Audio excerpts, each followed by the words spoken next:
கோடி கோடியாய் சம்பளம் வாங்கினாலும் உதவி என்று கேட்டால் கோடம்பாக்க நட்சத்திரங்களுக்கு அள்ளி கொடுக்க அல்ல கிள்ளி கொடுக்க கூட மனது வராது என்ற குற்றச்சாட்டு காலம் காலமாக இருந்து வருகிறது. கலைவாணர் எம்ஜிஆர், பிரகாஷ்ராஜ், அஜித் என ஒவ்வொரு காலகட்டத்திலும் உதவி செய்யும் மனப்பான்மை கொண்ட நடிகர்கள் இருந்தும் ஏனோ திரை நட்சத்திரங்கள் குறித்த கருத்து மட்டும் மாறவே இல்லை. சமகாலத்தில் விஷால், சூர்யா போன்றவர்கள் தங்களால் முடிந்த அளவிற்கு மற்றவர்களுக்கு உதவி செய்து வருகின்றனர்.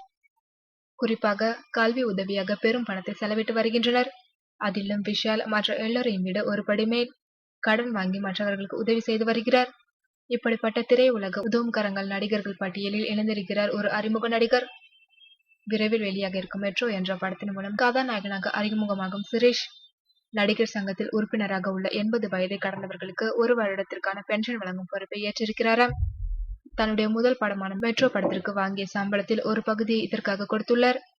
அத்துடன் அடுத்த 2 வருடங்களுக்கான பென்ஷன் தொகையையும் தானே தருவதாக விஷாலிடமும் கார்த்திக்கிடமும் உறுதியளித்திருக்கிறாராம். முதல் படம் வெளியாவதற்குள் முன்பே உதவி செய்யும் அவருடைய நல்ல குணம் வெளிப்பட்டிருப்பது கண்டு திரையுலகில் பலரும் வியக்கின்றனர்.